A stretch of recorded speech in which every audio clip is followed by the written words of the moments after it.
Halo semua, selamat datang di mata kuliah Hutan Kota. Pada kesempatan kali ini bersama saya Rusita, saya akan menyampaikan materi tentang manajemen hutan kota. Adapun, capaian pembelajaran dalam mata kuliah hutan kota adalah, mahasiswa mampu mendesain sistem pengelolaan dalam perencanaan pembangunan hutan kota, dalam rangka peningkatan kualitas hidup masyarakat perkotaan. Kemudian, mampu membedakan manajemen hutan kota dalam hal perencanaan, pengorganisasian, pembiayaan, pelaksanaan, pengelolaan, monitoring, dan evaluasi berdasarkan tipe atau bentuk hutan kota yang ada di Indonesia. Materi bahasan dalam pertemuan kali ini adalah perencanaan, pengorganisasian, pembiayaan, pelaksanaan, pengelolaan, dan monitoring monitoring dan evaluasi. Seperti yang kita ketahui, perencanaan adalah merupakan upaya mengorganisasi ke depan untuk mencapai suatu tujuan tertentu. Ada juga, kemudian perencanaan hutan kota memerlukan sumber daya alam berupa tanah, air, udara, dan sinar matahari, sumber dana, tenaga kerja, teknologi, pengetahuan, upaya pengelolaan, dan regulasi. Nah, dalam konsep perencanaan itu ada tiga hal yang harus kita perhatikan. Pertama, menentukan kondisi saat ini atau existing condition. Kemudian, kita ingin menentukan kondisi yang diinginkan seperti apa, expecting condition. Nah, dalam rangka untuk menentukan kondisi yang diinginkan, nah, apa yang harus, dilakukan atau, bisa disebut what to do.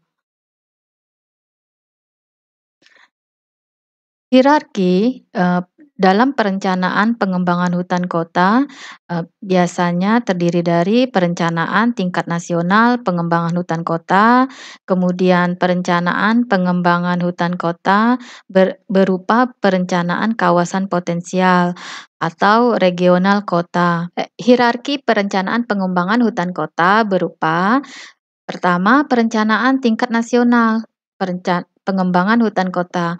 Kemudian perencanaan pengembangan hutan kota berupa perencanaan kawasan potensial atau biasa dikenal, skalanya skala regional atau meso. Kemudian diturunkan lagi perencanaan pengembangan hutan kota yang berupa, perencanaan lahan potensial.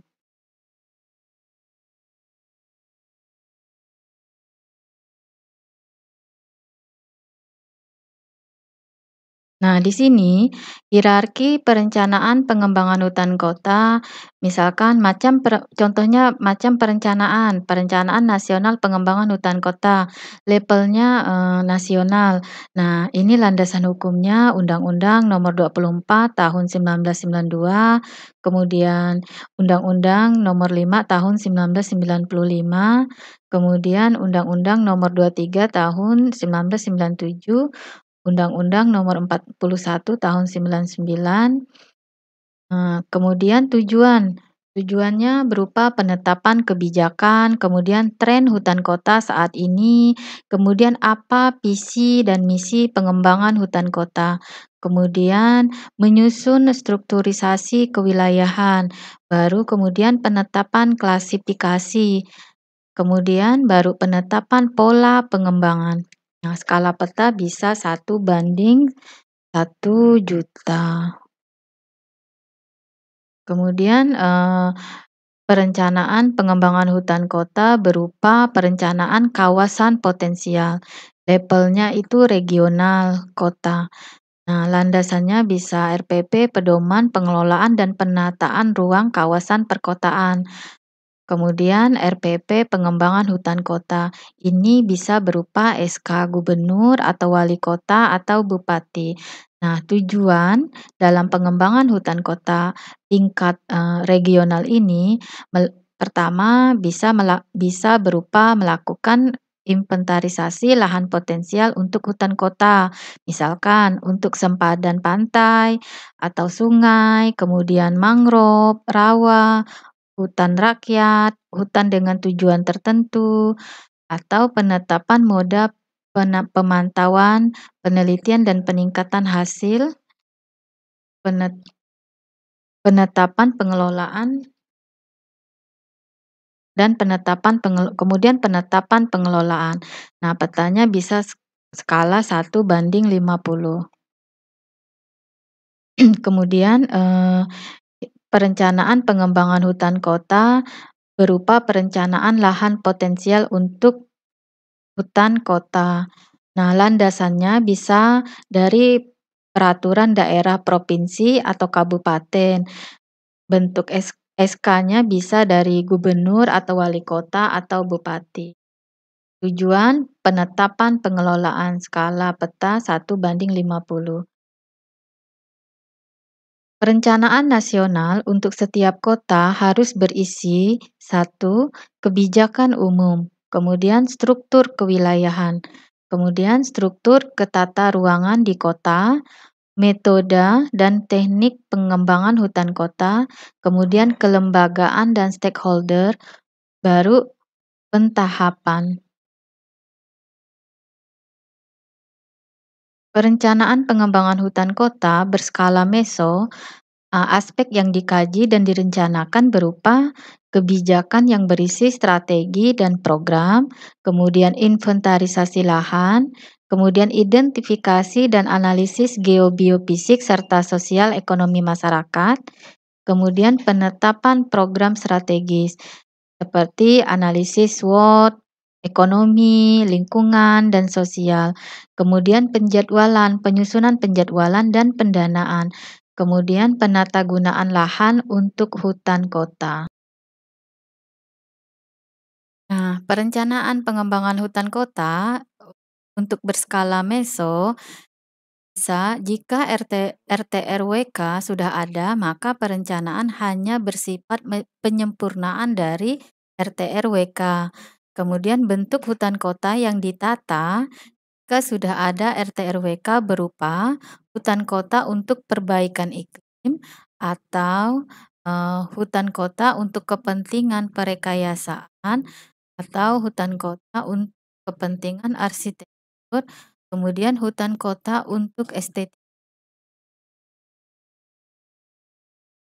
Nah, jika belum ada RT/RW/K, perencanaan hutan kota skala meso dapat berupa arboretum, kebun raya, hutan rakyat, hutan milik swasta, hutan milik pemerintah, hutan kota milik pribadi.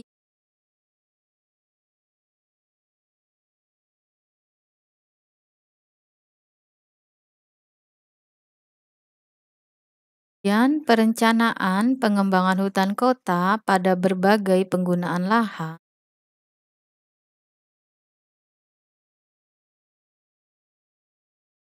Perencanaan pengembangan hutan kota pada berbagai penggunaan lahan atau perencanaan ini disebut urban forest design. Lahan hutan kota urban forest design dapat berupa pemukiman, pertanian, kemudian peneduh jalan, pekarangan, kantor, ruang terbuka di kampung, fasilitas kesehatan, kawasan perdagangan, atau kawasan perumahan. Perumahan kita eh,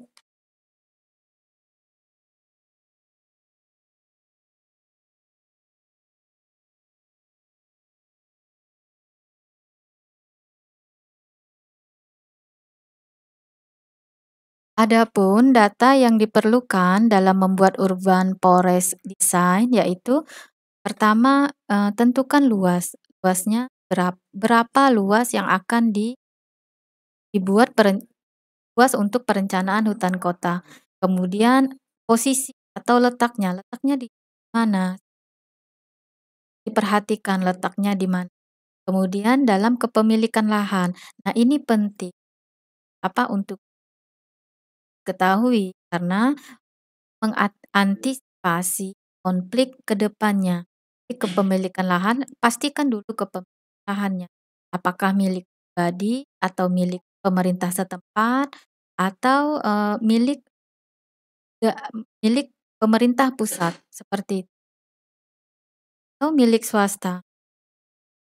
Kemudian, inventarisasi habitat yang berupa deskripsi tanah, tanahnya termasuk tanah seperti apa, karena tanah akan menentukan jenis yang akan ditanam untuk hutan kota. Kemudian sumber air, air terkait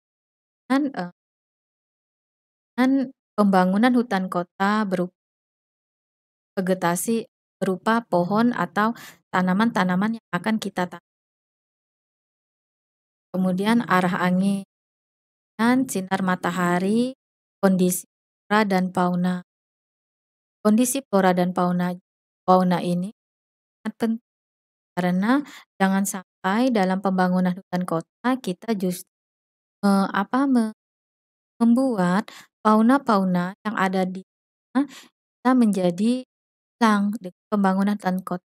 Tetapi bagaimana pembangunan hutan kota ini justru menjadi area tempat perlindungan fauna-fauna yang ada di daerah tersebut. Yang terakhir, lakukan survei persepsi dan preferensi. Survei persepsi preferensi kita terhadap pemilik lahan. Kita harus pastikan bagaimana pemilik lahan keinginannya saat ini, depannya. Dan masyarakat di sekeliling bisa juga ditambah dengan jika ada orang yang sering datang lokasi itu, juga kita lakukan survei bagaimana kapan diaji area ini jadi dikembangkan menjadi hutan kota. Data yang kita dapat kompleks. Kemudian pembiayaan. Pembiayaan juga merupakan salah satu hal yang sangat penting dalam perencanaan pembangunan hutan kota. Nah, pendanaan ini dapat diperoleh melalui dana APBN, kemudian dana APBD, kemudian masyarakat atau dana inkonvensional atau dana dari pihak swasta. Misalkan hutan kota itu akan dibangun areal milik swasta. Kan sebagian dananya bangunan. Kemudian kelembagaan.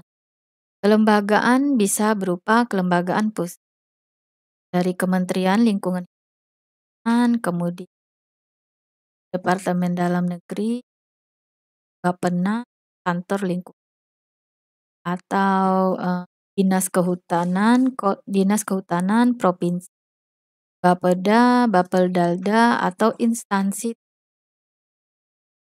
Demikian materi manajemen hutan kota kali ini.